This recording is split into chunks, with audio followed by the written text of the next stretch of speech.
Star ಸುವರ್ಣ ವಾಹಿನಿಯಲ್ಲಿ ಪ್ರಸಾರ ಆಗ್ತಿರೋ ಗೌರಿ ಶಂಕರ ಸೀರಿಯಲ್ ಏನಿದೆ ಅದರ ಕತೆ ತುಂಬಾನೇ ಮುಂದುವರೆದಿದೆ. ಸೊ ಮನೆಯೊಳಗೆ ಹೇಗೆ ಶೂಟಿಂಗ್ ನಡೆಯುತ್ತೆ ಅನ್ನೋದನ್ನ ತೋರಿಸೋದಕ್ಕೆ ನಮ್ಮ ಗ್ಯಾರಂಟಿ ನ್ಯೂಸ್ ತಂಡ ಶೂಟಿಂಗ್ ಸೆಟ್ಗೆ ವಿಸಿಟ್ ನೀಡಿತ್ತು. ಆಗ ಶೂಟಿಂಗ್ ನಲ್ಲಿ ಭಾಗಿಯಾದಂತಹ ನಟ ನಟಿಯರು ಎಷ್ಟು ಎಂಜಾಯ್ ಮಾಡ್ತಿದ್ರು ಗೊತ್ತಾ. ಅದನ್ನ ನಾವು ನಿಮಗೆ ತೋರಿಸ್ಲಿಕ್ಕೆ ಅಂತ ತಗೊಬಂದಿದೀವಿ. ಹೇಗಿದೆ ನೋಡ್ಬೇಕಾ? Check this out.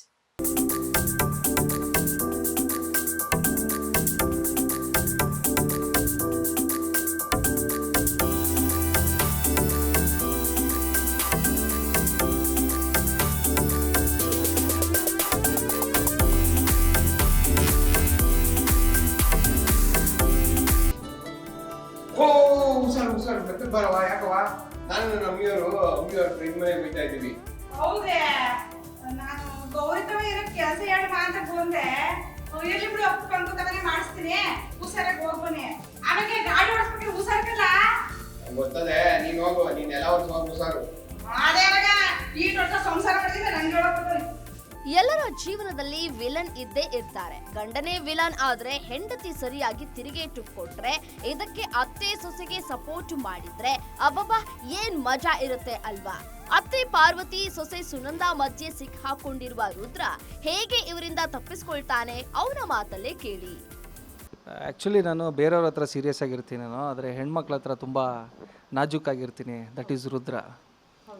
ಸೊ ಅಲ್ಲ, ಅಷ್ಟು ಚೆನ್ನಾಗಿರುವಂತಹ ಹೆಂಡತಿ ಇರಬೇಕಾದ್ರೆ ಯಾಕೆ ಬೇರೆ ಹೆಣ್ಮಕ್ಳನ್ನ ನೋಡ್ತೀರಾ ನೀವು? ಚೆನ್ನಾಗಿರೋ ಹೆಂಡತಿ ಅಂತ ನಿಮ್ಗೆ ಅನ್ನಿಸ್ತಾ ಇದೆ, ಬಟ್ ನನಗೇನು ಅನ್ನಿಸ್ತಾ ಇಲ್ಲ ಚೆನ್ನಾಗಿದ್ದಾಳೆ ಅಂತ. ನನಗೆ ಗ್ರೀಷ್ಮ ಇಷ್ಟ. ಈಗ ಗ್ರೀಷ್ಮ ಅಂತ ಹೇಳಿ ಪಕ್ಕದಲ್ಲಿ ಅಷ್ಟು ಚೆನ್ನಾಗಿರೋ ಮುದ್ದಾಗಿರೋ ಹೆಂಡತಿನೂ ನೀವು ಸರಿಯಾಗಿ ನೋಡ್ತಾ ಇಲ್ಲ ಅಂತ ಹೇಳಿ ಮತ್ತೆ ಮುದ್ದಾಗಿರೋ ಹೆಂಡ್ತಿ ಅಂತ ನಮ್ಮ ಮನೆಯವ್ರ ಥರ ನೀವು ತಲೆ ತಿಂತಿದ್ದೀರಲ್ಲ ಮೇಡಮ್. ಸರ್, ಇನ್ನು ಮುದ್ದಾಗಿದ್ದಾರೆ ಅಂತಲೇ ಹೇಳ್ಬೇಕಲ್ವಾ ಸರ್? ನಿಮಗೆ ಮುದ್ದಾಗಿ ಕಾಣಿಸ್ತಾರ್ರಿ ಅವರು. ನಾನು ಡೈಲಿ ನೋಡ್ತೀನಲ್ಲ, ಮುದ್ದು ಹೊಂಟಾಗದೆ ದಯ್ಯ ಕಂಡಂಗೆ ಕಾಣ್ತಾಳೋಳು. ಈಗ ಒಂದು ಮಗು ಬೇರೆ ಬರ್ತಾ ಇದೆ, ಯಾಕೆ ನಿಮಗೆ ಬರ್ದೇ ಇರೋ ಮಗು ಮೇಲೆ ಯಾಕಷ್ಟು ದ್ವೇಷ? ಇಲ್ಲ, ಆ್ಯಕ್ಚುಲಿ ಮಗಿ ನಂದಲ್ಲ ಅನಿಸ್ತೈತೆ. ನಂದಲ್ಲ, ಅದು ಮಗಿ ನಂದಲ್ಲ. ಏನು ಹಿಂಗೆ ಅಂದ್ಬಿಟ್ರಿ ನೀವು?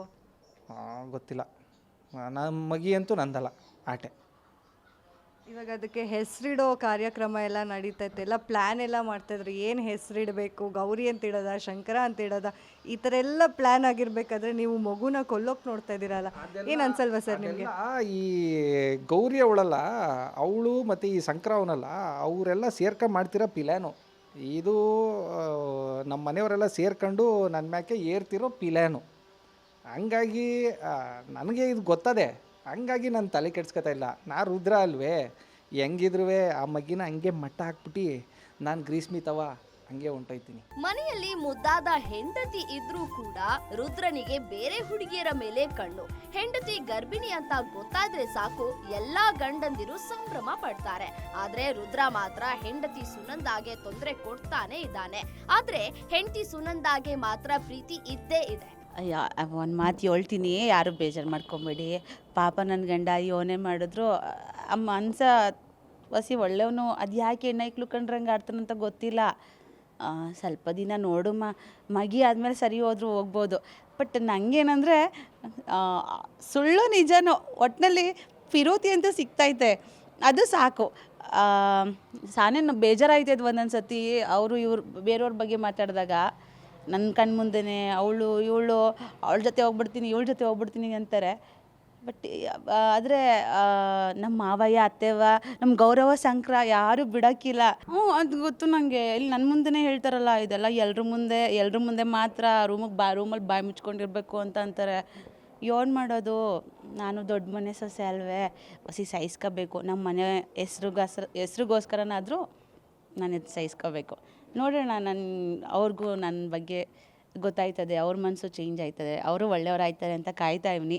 ಅದು ಯಾರವನೇ ಹುಟ್ಟದೇ ಇರುವ ಮಗುವನ್ನ ಹೇಗೆ ಸಾಯಿಸಬೇಕು ಅಂತ ಮಾಸ್ಟರ್ ಪ್ಲಾನ್ ಮಾಡ್ತಾ ಇದ್ದಾನೆ ರುದ್ರ. ಈಗ್ಲೂ ಗ್ರೀಷ್ಮ ಅಂದ್ರೆ ಪ್ರೀತಿ. ಇಷ್ಟೆಲ್ಲ ಇದ್ರು ಸುನಂದ ಎಂತ ತ್ಯಾಗ ಮಾಡ್ತಾ ಇದ್ದಾರೆ ನೋಡಿ. ಅವರು ಪಾಟೆ ಶೋಕಿ ಆಗ್ಲಿಂದನೂ ನಾವು ನಮ್ಮ ಅವ್ವ ಹಳ್ಳೆಣ್ಣೆ ಹಾಕಿ ನಮ್ಗೆ ಹೂವು ಮುಡಿಸಿ ಲಂಗ ಬ್ಲೌಸ್ ಹಾಕತ್ತಿದ್ದು ಆ ಕಾಲದಲ್ಲಿ ನಾವು. ಇವಾಗ ನಾನು ಸೀರೆ ಉಟ್ಕೋತೀನಿ. ಅದು ಬಿಟ್ಟರೆ ನಂಗೆ ಬೇರೆ ಏನು ಪಾಸನು ಗೊತ್ತಿಲ್ಲ. ಗಿರೀಶ್ಮನ್ ಬಗ್ಗೆ ಮಾತಾಡಿದ್ರೆ ಪಾಪ ಅದು ಹುಡುಗಿ ಒಳ್ಳೆಯವಳು. ಅವಳು ಪ್ಯಾಟೆಯವಳು ಬಣ್ಣದ ಬಟ್ಟೆ ಹಾಕೊಂತಾಳೆ, ಕಾಲೇಜ್ಗೆ ಹೋಗ್ತಾಳೆ, ಬರ್ತಾಳೆ, ಸಂದಾಗಿರ್ತಾಳೆ. ಇವ್ರಿಗೆ ಅದೇನೋ ಪ್ಯಾಟೆ ಹುಡುಗಿರ ಮೇಲೆ ಹುಚ್ಚು, ಅದು ಏನಕ್ಕಂತ ಗೊತ್ತಿಲ್ಲ. ನನಗೂ ಇದೇ ಸಾನೆ ಸತಿ ಡೌಟ್ ಬಂದದೆ, ಏನಕ್ಕೆ ನನ್ನನ್ನು ಲಗ್ನ ಮಾಡ್ಕೊಂಡ್ರು ಅಂತ. ನಾನು ಒಂದು 10 ಸತಿ ಕೇಳಿದ್ದೀನಿ, ನನ್ನನ್ನು ಏನಕ್ಕೆ ಲಗ್ನ ಮಾಡ್ಕೊಂಡ್ರಿ ಅಂತ. ಮೊದಲು ಈ ಮನೆ ನಂಗೆ ಸಾನೆ ನರಕದಂಗಿತ್ತು. ಇವಾಗ ನಮ್ಮ ಅತ್ತೆವ ಶಂಕರ ಎಲ್ಲರೂ ನನ್ನ ಪಿರುತಿಂದ ನೋಡ್ಕೋತಾರಲ್ಲ, ನಂಗೆ ಇಲ್ಲಿ ಇಷ್ಟ ಆಯ್ತದೆ. ಯೋನೇ ಇದ್ದರು ನಮ್ಮ ಗೌರಿ ಶಂಕರನ್ಗೆ, ಅವರಿಬ್ಬರೇ ನಂಗೆ ತಂದೆ ತಾಯಿ ಥರ. ನಮ್ಮ ಅತ್ತೆ ಮಾವ ಹೌದು ನನ್ನ ಮಗಿ ಥರ ನೋಡ್ಕೊತಾವ್ರೆ. ಆದರೆ ನನಗಿಷ್ಟು ಧೈರ್ಯ ಕೊಟ್ಟು ನನ್ನನ್ನು ಇಷ್ಟೊಂದು ಶೀಲವಾಗಿ ಮಾಡಿದ್ದು ಗೌರಮ್ಮ ಮತ್ತು ಶಂಕರ. ಅವ್ರೇನು ಇಡ್ತಾರೋ ಅದೇ ನನಗೆ ಸರಿ. ಅವ್ರ ಹೆಸರಿಟ್ರು ನನಗೆ ಪರವಾಗಿಲ್ಲ. ಹೆಣ್ಮಗಿ ಹುಟ್ರೆ ಗೌರಿ ಅಂತಲೂ ಇಡೋಣ ಪರವಾಗಿಲ್ಲ, ಗಂಡು ಮಗ ಹುಟ್ರೆ ಶಂಕರ ಅಂತಲೂ ಇಡೋಣ, ಅದು ಅವ್ರಿಗೆ ಬಿಟ್ಟಿದ್ದು. ಮಗನನ್ನ ನೋಡಿದ್ರೆ ಸಾಕು ಕೆಂಡ ಕಾರ್ತಾರೆ. ಶಂಕರನ ನೆರಳು ಕಂಡ್ರು ಆಗದೇ ಇರೋ ಶಿವರುದ್ರಪ್ಪನಿಗೆ ಗೌರಿಯಿಂದ ತೊಂದರೆ ಆಗ್ತಾನೆ ಇದೆ. ಕಥೆಯಲ್ಲಿ ಹೊಸ ಟ್ವಿಸ್ಟ್ ಸಿಕ್ಕಿದೆ. ಭೈರಾದೇವಿ ಅನ್ನೋ ಹೊಸ ಪಾತ್ರ ಎಂಟ್ರಿ ಕೊಟ್ಟಿದೆ. ಇಷ್ಟಕ್ಕೂ ಭೈರಾದೇವಿಗೂ ಶಿವರುದ್ರಪ್ಪನಿಗೂ ಏನ್ ಸಂಬಂಧ? ಶಿವರುದ್ರಪ್ಪ ಭೈರಾದೇವಿಯನ್ನ ಸರ್ವನಾಶ ಮಾಡೋಕೆ ಪ್ಲಾನ್ ಮಾಡೋದಕ್ಕೆ ಏನ್ ಕಾರಣ? ಇದಕ್ಕೆ ಶಿವರುದ್ರಪ್ಪ ಏನ್ ಹೇಳ್ತಾರೆ ನೋಡಿ. ಕತೆ ಇನ್ನು ಮುಂದೆ ನಡೆದಾಗ ನಿಮಗೆ ಗೊತ್ತಾಗುತ್ತೆ ನಾನು ಶಂಕರನ್ನ ಯಾಕೆ ದ್ವೇಷಿಸ್ತಾ ಇದ್ದೀನಿ ಅಂತ. ನನ್ನ ಪಾತ್ರ ಏನಿದೆ ಅದೊಂದು ಬಹಳ ಗರ್ವ, ಬಹಳ ಏನಂತೀರ ವಿಕೃತವಾದ ಒಂದು ದರ್ಪ ಇದೆಲ್ಲ ಇರೋವಂಥ ಪಾತ್ರ. ಸೊ ಹಾಗಾಗಿ ನನ್ನ ವಿರುದ್ಧ ಯಾರೇ ಏನೇ ನಡೆಸಿದ್ರು ಅವ್ರನ್ನ ನಾನು ಸುಮ್ಮನೆ ಬಿಡಲ್ಲ ಅನ್ನೋ ಒಂದು ಮನಸ್ಥಿತಿ ಇರುತ್ತೆ ನನಗೆ. ಹಾಗಾಗಿ ಯಾವುದೋ ಒಂದು ಕಾರಣಕ್ಕೆ ಶಂಕರನ್ನು ನನ್ನ ಮಗ ಆಗಿದ್ದರು ಅವನ ವಿರುದ್ಧ. ಪ್ಲಸ್ ನನಗೆ ಮುಖ್ಯವಾಗಿ ನನಗೆ ಕೋಪ ಇರೋದು ಗೌರಿ ಮೇಲೆ. ಅವಳು ಓದಿರೋಳು, ಅವಳು ನನಗೆ ಸವಾಲು ಹಾಕ್ತಿದ್ದಾಳೆ ಅಂತ. ಸೊ ಹಾಗಾಗಿ ಗೌರಿ ಕುಟುಂಬದವ್ರಿಗೆ ಎಲ್ಲರಿಗೂ ತೊಂದರೆ ಕೊಡಬೇಕು ಅಂತ ನಾನು ಹಾಗೆ ಮಾಡ್ತಾಯಿರ್ತೀನಿ. ನಾನು ಆ್ಯಕ್ಚುಯಲ್ ರಿಲೇಷನ್ಶಿಪ್ ಬಿಟ್ಕೊಡೋಕ್ಕಾಗಲ್ಲ. ನಾನೇನಾರು ಹೇಳಿಬಿಟ್ರೆ ಆಮೇಲೆ ನಮ್ಮ ಪ್ರೊಡಕ್ಷನ್ ಟೀಮ್ ನನ್ನನ್ನು ಬಿಡಲ್ಲ. ಬಟ್ ಭೈರಾದೇವಿಗೆ ನಾನು ಖಂಡಿತ ನನ್ನ ಸಂಬಂಧಿಕರೇ ಅವರು.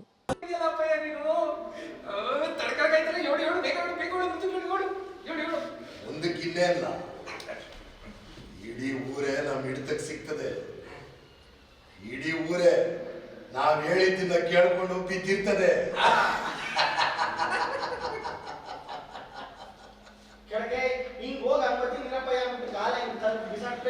ಮನೆಯವರನ್ನೆಲ್ಲ ಸಹಿಸಿಕೊಂಡಿರುವ ಪಾರ್ವತಿ ನೋಡಿದ್ರೆ ಪಾಪ ಅನ್ಸುತ್ತೆ. ಆದ್ರೆ ಇವರು ಯಾರಿಗೇನು ಕಡಿಮೆ ಇಲ್ಲ. ಮನೆಗೆ ಮಗು ಬರ್ತಾ ಇದೆ ಅನ್ನೋ ಖುಷಿ, ಗಂಡನ ಮೇಲೆ ಗೌರವ, ಸೊಸೆಯಂದಿರ ಮೇಲೆ ಪ್ರೀತಿ, ಮಕ್ಕಳ ಮೇಲೆ ಪ್ರಾಣನೇ ಇಟ್ಟಿದ್ದಾರೆ. ನೀವು ನೋಡಿದ್ದೀರಾ ಅನ್ಸುತ್ತೆ. ಗೌರಿ ಬಂದಮೇಲೆ ನಾನು ಇನ್ನೂ ಜಾಸ್ತಿ ಆದೆ.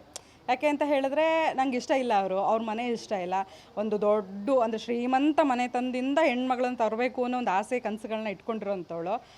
ಏನೋ ಅವಳು ಇಷ್ಟಪಟ್ಟ ಅವನು ಹಂಗೆ ಮಾಡ್ಕೊತೀನಿ ಹಿಂಗೆ ಮಾಡ್ಕೊತೀನಿ ಸೂಸೈಡ್ ಮಾಡ್ಕೊತೀನಿ ಅಂತೆಲ್ಲ ಸರಿ ಅಂತ ಕರ್ಕೊಂಡ್ವಿ. ಅವಳು ಬಂದಮೇಲೆ ಖಂಡಿತವಾಗ್ಲೂ ಇಲ್ಲ. ಅದೇನೋ ಹೇಳ್ತಾರಲ್ಲ, ಅತ್ತೆಗೊಂದು ಕಾಲ ಸೊಸೆಗೊಂದು ಕಾಲ ಅಂತ. ಹಾಗೆ ಮುಂದೆ ನಮ್ಮ ಸೀರಿಯಲ್ನ ನೋಡ್ತಾ ಹೋದರೆ ಗೊತ್ತಾಗುತ್ತೆ ನಿಮಗೆ. ಒಂದು ಯಾವುದೋ ಒಂದು ಇಕ್ಕಟ್ಟಲ್ಲಿ ಸಿಕ್ಕಾಕೊಂಡ್ಬಿಟ್ಟಿದ್ದೀನಿ. ಅದರಿಂದ ಪಾರಾಗಲಿ ಅಂತ ಆ ದೇವ್ರ ತಾವು ಬೇಡ್ಕೊತೀನಿ, ನೀವು ಬೇಡ್ಕೊಳ್ಳಿ. ಅಂದರೆ ಮಕ್ಕಳು ಅದೇನೋ ಹೇಳ್ತಾರಲ್ಲ, ಹೆತ್ತವ್ರಿಗೆ ಹೆಗ್ನ ಮುದ್ದು ಅನ್ನಂಗೆ ಇಬ್ಬರು ಒಂದೇ. ನನಗೆ ಅವನಿಗೆ ಬೈಕೊಂಡು ಇದು ಮಾಡ್ತೀನಿ, ಇವನಿಗೆ ಮುದ್ದು ಮಾಡಿಕೊಂಡು ಬುದ್ಧಿವಾದ ಹೇಳ್ತಾ ಇರ್ತೀನಿ ಅಷ್ಟೇ. ಕಷ್ಟ ಅಂತ ಏನಾಗ್ತಾಯಿಲ್ಲ. ಆದರೂ ರುದ್ರಗೆ ಸ್ವಲ್ಪ ಹೇಳಿ ಪ್ಲ್ಯಾನ್ಸ್ನ ಕಮ್ಮಿ ಮಾಡೋಕ್ಕೆ. ಒಂದು ವಿಷಯ ಏನು ಗೊತ್ತಾ, ಶಂಕರ ಈ ಡಿಗ್ರಿ ಮೇಡಮ್ ಜೊತೆ ಸೇರ್ಕೊಂಡ್ಬಿಟ್ಟು ಅವ್ನು ಹೇಳ್ದಂಗೆ ಅವಳ ತಾಳಕ್ಕೆ ತಕ್ಕನಂಗೆ ಕುಣಿತ್ಕೊಂಡು ಹೋಗ್ತಾ ಇದ್ದಾನೆ. ಹಾಗಾಗಿ ಅವನ ಪರವಾಗಿ ನಾನಿಲ್ಲ. ಅಂದರೆ ಏನು ಗೊತ್ತಾ, ಇವಾಗ ನಾನೇನೋ ಒಂದು ಪ್ಲಾನ್ ಮಾಡ್ತೀನಿ, ಹಂಗೆ ಮಾಡೋಣ ಹಿಂಗೆ ಮಾಡೋಣ ಅದು ಮಾಡೋಣ ಇದು ಮಾಡೋಣ ಅಂದರೆ ಸಪೋರ್ಟಿಗೆ ಬರೋದು ಯಾರು ಹೇಳಿ? ರುದ್ರ. ಹಂಗಾಗಿ ಅವ್ನ ತಾಳಕ್ಕೆ ನಾನು ಕುಣಿತೀನಿ, ನಾನು ತಾಳಕ್ಕೆ ಅವ್ನು ಕುಣಿತಾನೆ. ಶಂಕರ ಕುಣಿಯಲ್ವಲ್ಲ, ಯೋಚನೆ ಮಾಡ್ತಾನೆ. ಬುದ್ಧಿವಂತ ಡಿಗ್ರಿ ಮೇಡಮ್ ಬಂದವಳಲ್ಲ, ಅವಳಿಗೆ ಹೇಳೋದು ಹಿಂಗೆ ಹೇಳ್ತಾಳೆ ನಮ್ಮವ್ವ ಏನು ಮಾಡೋದು ಹಂಗೆ ಹಿಂಗೆ ಅಂತ ಕೇಳಿಕೊಂಡು ಬಂದು ಆಮೇಲೆ ಅವನು ತೊಗೊಳ್ಳೋದು ನಿರ್ಧಾರ. ಹಂಗಾಗಿ ಅವನ ಪರವಾಗಿ ನಾನಿಲ್ಲ ಅಷ್ಟೆ. ಅಮ್ಮನಿಗೆ ಗೊತ್ತಿಲ್ಲದ ರುದ್ರ ತನ್ನ ಮಗುವನ್ನ ಸಾಯಿಸೋ ಪ್ಲಾನ್ ಮಾಡಿದ್ದಾನೆ. ಆದ್ರೆ ಪಾರ್ವತಿಗೆ ಇದು ಗೊತ್ತಿರ್ಲಿಲ್ಲ. ಅಷ್ಟೇ ಅಲ್ಲ, ತನ್ನ ಸೊಸೆಯಂದಿರನ್ನ ಕಂಡ್ರೆ ಪಾರ್ವತಿಗೂ ಎಷ್ಟು ಪ್ರೀತಿ ಇದೆ ನೋಡಿ. ನನ್ಗೆ ಯಾವ್ದು ನಂಬೇಕು ಯಾವ್ದು ಬಿಡಬೇಕು ಒಂದು ಗೊತ್ತಾಯ್ತಲ್ಲ. ಯಾಕಂದರೆ ನಮಗೆ ಮೊಮ್ಮಗು ಬರಬೇಕು ಅನ್ನೋ ಆಸೆ ಅಂದರೆ ಬೋ ಇಷ್ಟ ನಮಗೆ. ನನ್ನ ಗಂಡಂಗೂ ಅಷ್ಟೇ. ಅದಕ್ಕೇ ಸುನಂದನ ಅಷ್ಟು ಪ್ರೀತಿಯಿಂದ ನೋಡ್ಕೊತಾ ಇರೋದು.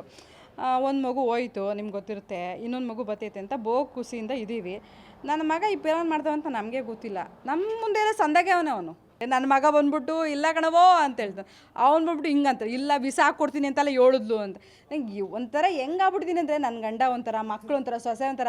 ನಾನು ನಿಜವಾಗ್ಲೂ ಬಡಪ್ಪ ಕಂಡ್ರೆ ಯಾರಿಗೂ ಗೊತ್ತಾಯ್ತಾ ಇಲ್ಲ, ಬಾಯ್ ಮಾಡ್ತೀನಿ ಅಂತ ಹೇಳ್ಬಿಟ್ಟು ನಾನು ಕೆಟ್ಟು ಅನ್ಕೊಬಿಟ್ಟವ್ರೆ. ಹಂಗೆ ಹೇಳಿದ್ಲಾ? ಅಯ್ಯೋ ಹಂಗೇನೆ ಏನು ಅಂಥ ಸೊಸೆ ಅಂತ ಏನೂ ಇಲ್ಲ. ಅವಳು ಬಂದಾಗ ಸೋಂಬೇರಿ ಆಗಿದ್ಲು, ಯಾತದ್ದು ಮಾಡ್ತಿರ್ಲಿಲ್ಲ. ಏಳು ತಿದ್ಕಿ ಎಲ್ಲ ಮಾಡ್ತಾವಳೆ. ಇವಾಗ ಏನೋ ಮಗು ನೆರ್ತವಳಲ್ಲ, ನಾವು ಪ್ರೀತಿ ಕೊಡ್ತಾ ಇದ್ದೀವಿ, ಅವಳು ಪ್ರೀತಿ ಕೊಡ್ತಾವಳೆ. ಇಷ್ಟೇ, ಕೊಟ್ಟು ತಗೊಳ್ಳೋದಷ್ಟೇ. ಪ್ರೀತಿ ಕೊಟ್ಟರೆ ಪ್ರೀತಿ ಕೊಡ್ತಾರೆ ಅಷ್ಟೇ ಅಲ್ವೇ. ನಾವು ಪ್ರೀತಿಯಿಂದ ಎಲ್ಲರೂ ನೋಡ್ಕೋಬೇಕು, ಅವರು ನಮ್ಗೆ ಹಂಗೆ ಪ್ರೀತಿಯಿಂದ ನೋಡ್ಕೋತಾರೆ, ಅಷ್ಟೇ ಆಯ್ತಾರೆ. ಸುನಂದಾಳನ್ನ ತಮ್ಮ ಮಗಳಂತೆ ನೋಡ್ಕೊಳ್ತಾ ಇದ್ದಾರೆ ಗೌರಿ ಶಂಕರ. ಮೊಮ್ಮಗುವನ್ನ ಹೆತ್ತು ಕೊಡ್ತಾ ಇದ್ದಾರೆ ಅನ್ನೋ ಕಾರಣಕ್ಕೆ ಅತ್ತೆ ಮಾವ ಕೂಡ ಸುನಂದಾಳಿಗೆ ಪ್ರೀತಿ ಕೊಡ್ತಿದ್ದಾರೆ. ಈಗ ಕತೆ ಮುಂದುವರೆದಿದೆ. ರುದ್ರನ ಪ್ಲಾನ್ಗಳು ಟುಸ್ ಆಗ್ತಾನೆ ಇವೆ. ಇದೊಂದು ವಿಷಯದಲ್ಲಿ ರುದ್ರನಿಗೆ ತಾಯಿ ಪಾರ್ವತಿ ಕೂಡ ಸಪೋರ್ಟ್ ಮಾಡ್ತಾ ಇಲ್ಲ. ಮುಂದೆ ಕತೆ ಏನಾಗುತ್ತೆ ಅಂತ ಗೌರಿ ಶಂಕರ ಸೀರಿಯಲ್ ನಲ್ಲಿ ನೀವೇ ನೋಡಿ.